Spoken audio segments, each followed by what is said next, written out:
Good morning and welcome to Rose Red Homestead. Today we are going to do a little bit of spring cleaning.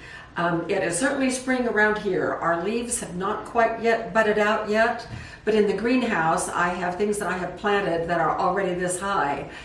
That tomato slice that we buried in some grow medium has produced 14 tomato plants that are now this tall and are covered with blossoms on the top, and I've not yet transplanted them because we're not past our last frost date yet. So I'll plant some in the greenhouse, but I'm holding off on the others and hope that they can wait. Meanwhile, I have decided to do spring cleaning with my small appliances. Almost 2 years ago, Jim and I had decided that we were going to move to the Pacific Northwest. I have a son and a daughter out in that part of the country, and we were just kind of ready for a change. And so we got all ready to move. My gosh, we cleaned up the house and we put it on the market, and I gave about half of my books in my library to secondhand store, and we moved a lot of stuff out into the garage so our home would present better. And then we just decided, no way, we're not going to move. We're here for the duration. And it was very nice to live in a home that had been decluttered. Well, I'm taking it to the next level.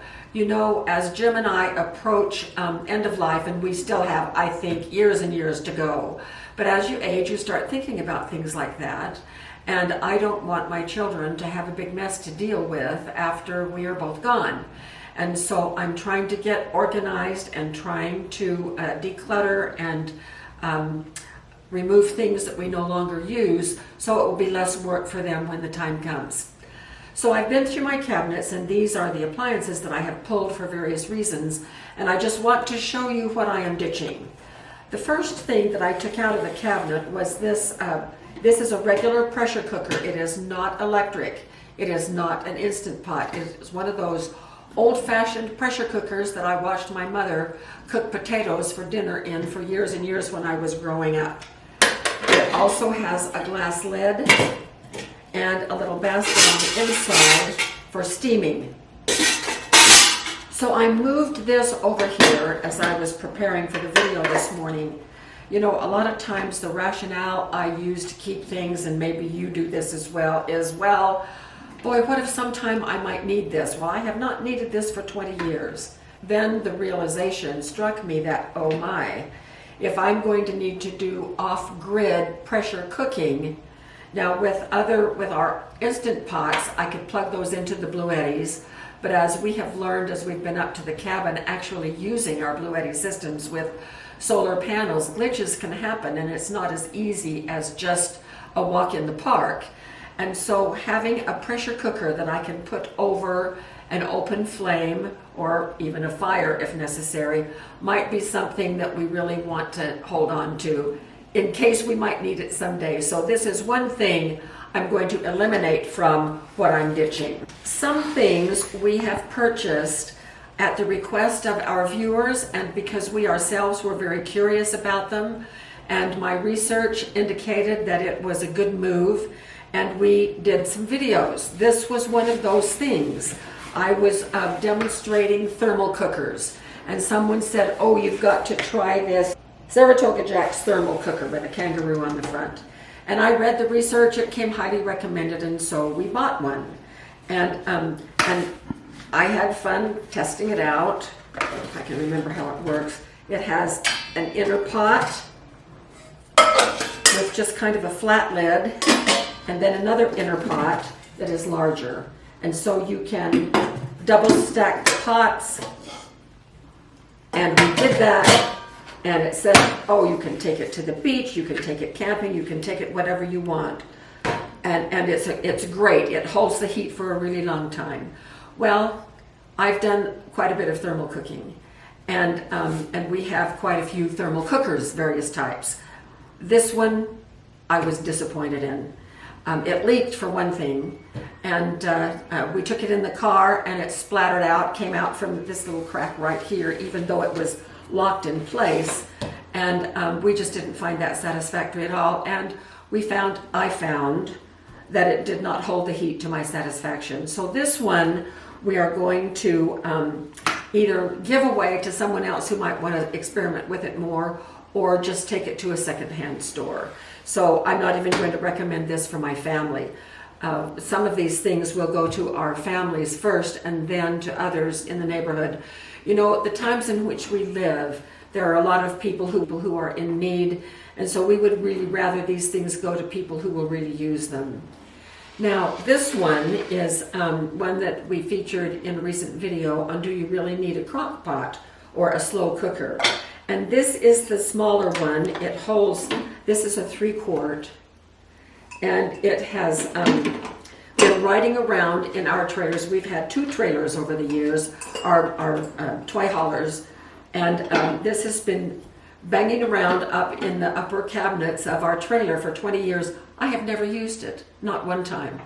I have other slow cookers that I'm using, 2 others that I much prefer. And so this one is going to be offered to family first, and then to neighbors and friends around, and then to the secondhand store.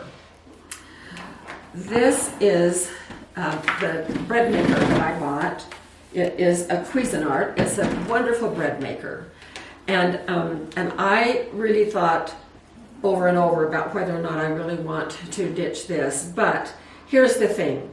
I was very happy. We had lots of requests for baking bread in a bread maker.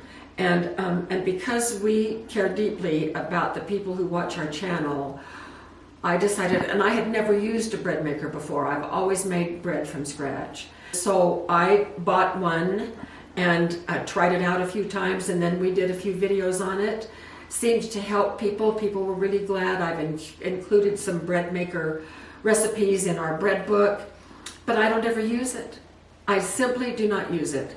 And I don't think I would ever use it because it is not the way that I do things. And while we were happy to do what we did with it while we had it, I'm ready to give it to someone who will really make good use of it. So we'll check with, again, family and then friends and neighbors and see who might really want and can use a good bread maker. Next up is the very first Instant Pot that I bought. Now, I was late to the Instant Pot party. They were on the market quite a few years before I decided, oh, I just need to try that. Everybody was talking about it and how wonderful they were. Well, so we bought this one, and it was, I don't think it's one of the first ones, but it's just a very plain one. I bought the inner lid for it, and it has all of these different things that I have used with it. And I have used this and used this and used this, and I absolutely loved it. I joined the choir of those who think that Instant Pots are just wonderful. However, I have a newer Instant Pot, and I no longer have the large family that I once had to cook for. It's just Jim and me, and this has just been gathering dust. I have a newer one, plus I also have the Nesco that is an electric multi-purpose pot like the Instant Pot is, plus I use it for pressure canning as well. So I'm well fixed with electric multi-purpose pots. And so this one is going on the chopping block. And I'll see if maybe my grandson and his wife would like this, or I might take this one up to the cabin. We now have a second kitchen we have access to, and it is not well outfitted at all. I don't know yet how fancy I'm going to be with small appliances up there, but probably enough to be able to keep house sort of like I am used to. So this one may be going to the cabin. We have not quite decided yet, but this one is going out of my kitchen. That much I do know. All right, last is this. It is called a griller, and it is by Cuisinart. This sat over in the corner of my kitchen for a number of years. We have purchased this since we've been in this home. So we've lived here for 14 years, Jim? Going on 14. Going on 14. So it's at least 10 years old, probably about 12 years old. And I used it for a really long time because I did not have any other griddle type thing with which to cook other than a skillet. And some things are just not as easy to do in a skillet as they are on a griddle thing. Both sides have these hot plates on them, and this one lies down flat. And then the plates flip over to where you can have the marks, like if you're doing a steak or something. And so this has been very much used in our home, but I'm done with it because Jim bought me a really nice, large electric griddle, and we have a couple of flat tops outside that we do for off-grid cooking. And this one will not even be going up to the cabin because up there I have a Viking stove, which I have yet to clean. That's coming up hopefully soon. But it has in the middle of it, it has this wonderful griddle. And so I don't need it anywhere else in my life. So this one, I don't even think this one will go to family. I think this one might go just directly to the secondhand store. So it feels really good to have recaptured the storage space for all of these appliances. And that's one reason, a major reason, which I'm also why I'm also doing this. And just to be more efficient in our operations here, and also to pass on to others who may need it, things that we no longer need. And I think that that's really important to do, especially in this day and age. And so I feel so much better about everything in my kitchen now that I have carved out some more space and I'm passing these along. Perhaps it is something all of us might think about in terms of simplifying our lives and decluttering and helping others while we go. So thank you so much for being with us today, where I can share what it is that I am getting out of my kitchen, and we will see you very soon for more videos.